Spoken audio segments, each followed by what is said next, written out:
So we're going to start a new book today. It's called Star Girl. See, Star Girl. Okay. It's a romance. Actually, it's about being yourself. Chapter 1, Porcupine Necktie. When I was little, my Uncle Pete had a necktie with a porcupine painted on it. I thought that necktie was just about the neatest thing in the world. Uncle Pete would stand patiently before me while I ran my fingers over the silky surface, half expecting to be stuck by one of the quills. Once he let me wear it. I kept looking for one of my own, but I could never find one. I was 12 when we moved from Pennsylvania to Arizona.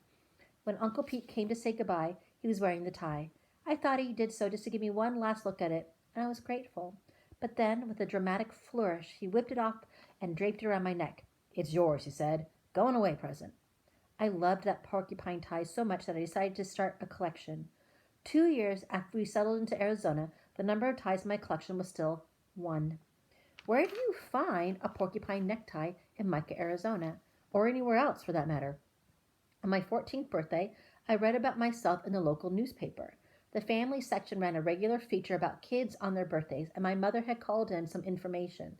The last sentence read, "As a hobby, Leo Borlaug collects porcupine neckties." Several days later, coming home from school, I found a plastic bag on our front step. Inside was a gift-wrapped package tied with yellow ribbon. The tag said, "Happy birthday." I opened the package. It was a porcupine necktie. 2 porcupines were tossing darts with their quills, while a third was picking one with its teeth. I inspected the box, the tag, the paper. Nowhere could I find the giver's name. I asked my parents. I asked my friends. I called my Uncle Pete. Everyone denied knowing anything about it. At the time, I simply considered the episode a mystery. It did not occur to me that I was being watched. We were all being watched. "Did you see her?" That was the first thing Kevin said to me on the first day of school, 11th grade. We were waiting for the bell to ring. "See who?" I said. "Ha!" He craned his neck, scanning the mob. He witnessed something remarkable. It showed on his face. He grinned, still scanning. "You'll know." There were hundreds of us milling about, calling names, pointing to summer-tan faces we hadn't seen since June. Our interest in each other were never keener than during the 15 minutes before the first bell on the first day. I punched his arm. "Who?" The bell rang. We poured inside. I heard it again in homeroom, a whispered voice behind me as we said the Pledge of Allegiance. "Did you see her?" I heard in the hallway. I heard it in English and geometry. "Did you see her?" Who could it be? A new student? A spectacular blonde from California? Or from back east, where many of us come from? Or one of those summer makeovers, someone who leaves in June looking like a little girl and returns in September a full-blooded woman? A 10-week miracle? And then in earth science, I heard a name.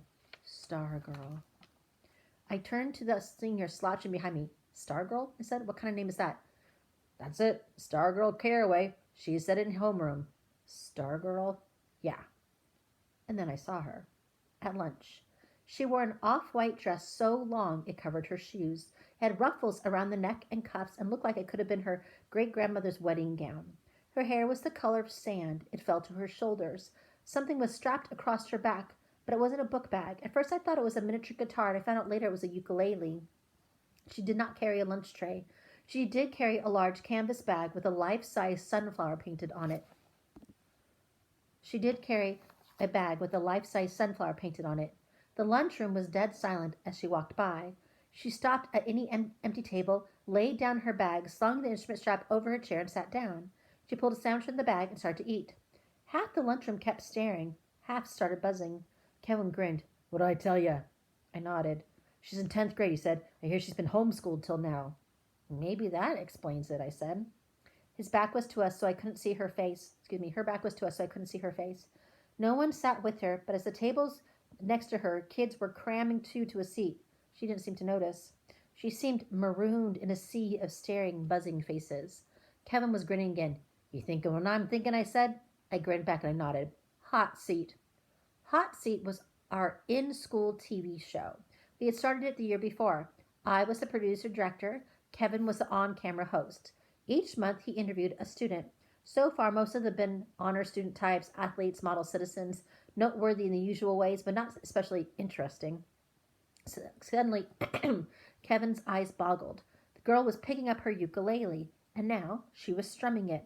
And now she was singing, strumming away, bobbing her head and shoulders and singing, I'm looking over four-leaf clover that I overlooked before. Sorry. Stone silence all around. Then came the sound of a single person clapping. I looked. It was the lunch line cashier. And now the girl was standing, slinging her bag over one shoulder and marching around the table, strumming and singing and strutting and twirling. Heads swung, eyes followed, mouth hung open, disbelief. When she came by our table, I got my first good look at her face. She wasn't gorgeous. She wasn't ugly. A sprinkle of freckles across the bridge of her nose. Mostly, she looked like 100 other girls in school except for two things. She wore no makeup, and her eyes were the biggest I had ever seen, like deer's eyes caught in headlights. She twirled as she went past, her flaring skirt brushing my pant leg, and then she marched out of the lunchroom. From among the tables came 3 slow claps. Someone whistled and someone yelped. Kevin and I gawked at each other. Kevin held up his hand and framed a marquee in the air. Hot seat, coming attraction, Star Girl. I slapped the table. Yes. And we slammed hands. Chapter 2. When we got to school the next day, Hillary Kimball was holding court at the door. She's not real, Hillary said. She was sneering. She's an actress. It's a scam. Someone called out, Who's scamming us? The administration, the principal, who else? Who cares? Hillary wagged her head at the absurdity of the question. A hand flashed in the air. Why? School spirit, she spat back. They think this place was too dead last year. They think if they plant some nutcase with the students like they plant narcs in school, someone else shouted. Hillary glared at the speaker and then continued. Some nutcase who stirs things up, then maybe all the little students will go to the games once in a while or join a club or something. Instead of making out in the library, chimed another voice, and everyone laughed and the bell rang and we went in.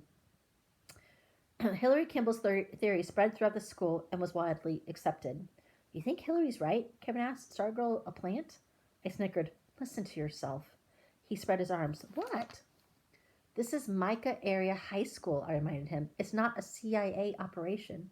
Maybe not, he said, but I hope Hillary's right. Why would you hope that? If she's not a real student, you can't have her on hot seat. And Kevin wagged his head and grinned. As usual, Mr. Director, you failed to see the whole picture. We could use the show to expose her. Can't you see it? He did the marquee things with his hands again. Hot seat uncovers faculty hoax. I stared at him. You want her to be a fake, don't you? He grinned ear to ear. Absolutely. Our ratings will go sky high. I had to admit, the more I saw her, the easier it was to believe she was a plant, a joke, anything but real. On that second day, she wore bright red baggy shorts with a bib and shoulder straps, overall shorts. Her sandy hair was pulled down into twin-plaited pigtails, each tied with bright red ribbons. A rouge smudge appled on each cheek, and she had even dabbed some oversized freckles on her face. She looked like Heidi or Bo Peep. At lunch, she was alone again at her table. As before, when she finished eating, she took up her ukulele. But this time she didn't play. She got up and started walking among the tables. She stared at us. She stared at one face and another and another. The kind of bold, I'm looking at you stare you almost never get from people, especially strangers.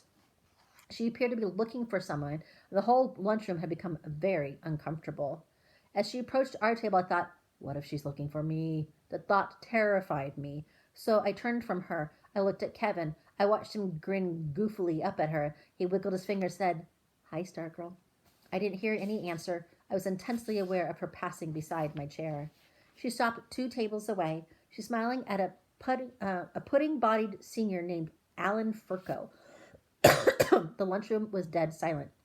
She started strumming the ukulele and singing. It was Happy Birthday.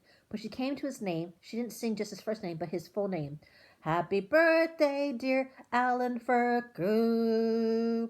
Alan Furco's face turned red as Bo Peep's pigtail ribbons. There was a flurry of whistles and hoots, more for Alan Furco's sake, I think, than hers, and Stargirl marched out.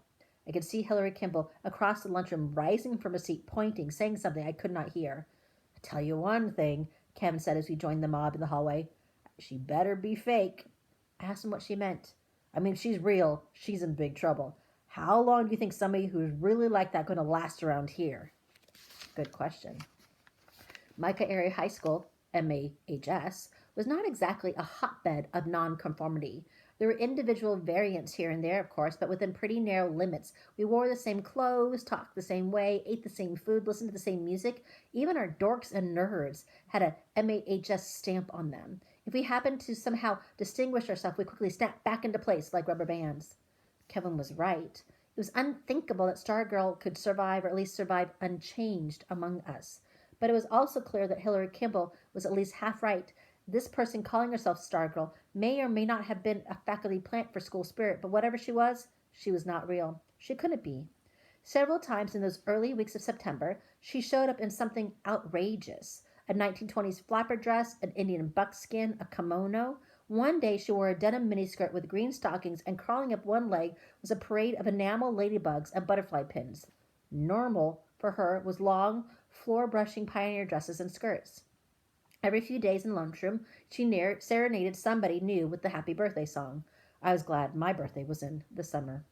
In the hallway, she said hello to perfect strangers. The seniors couldn't believe it. They'd never seen a 10th grader so bold. In class, she was always flapping her hands up in the air, asking questions, but the questions often had nothing to do with the subject. One day, she asked a question about trolls during U.S. history. She made up a song about isosceles triangles. She sang it in her plane geometry class. It was called Three Sides Have I, but Only Two Are Equal. She joined the cross-country team. Our home meets were held on the Mica Country Club golf course. Red flags showed the runners which way to go. In her first meet, out in the middle of the course, she turned left when everyone else turned right. They waited for her at the finish line. She never showed up. She was dismissed from the team. One day, a girl screamed in the hallway. She'd seen a tiny brown face pop up from Stargirl's sunflower canvas bag. It was her pet rat. It rode to school in the bag every day. One morning, we had a rare rainfall. It came during our gym class. The teacher told everyone to come in. On the way to the next class, they looked out the window. Stargirl was still outside, in the rain, dancing. We wanted to define her, to wrap her up as we did each other, but we could not seem to get past weird and strange and goofy. Her ways knocked us off balance. A single word seemed to hover in the cloudless sky above her. The word was, huh? Everything she did seemed to echo Hillary Kimball. She's not real. She's not real. And each night in bed I thought of her as the moon came through my window. I could have lowered my shades to make it darker and easier to sleep, but I never did. In the moonlit hour, I acquired a sense of the otherness of things. I liked the feeling the moonlight gave me, as if it wasn't the opposite of day, but its underside, its private side, when the fabulous purred on my snow-white sheets like the dark cat came in from the desert. It was during one of these night moon times when it came to me that Hillary Kimball was wrong. Stargirl was real. Okay.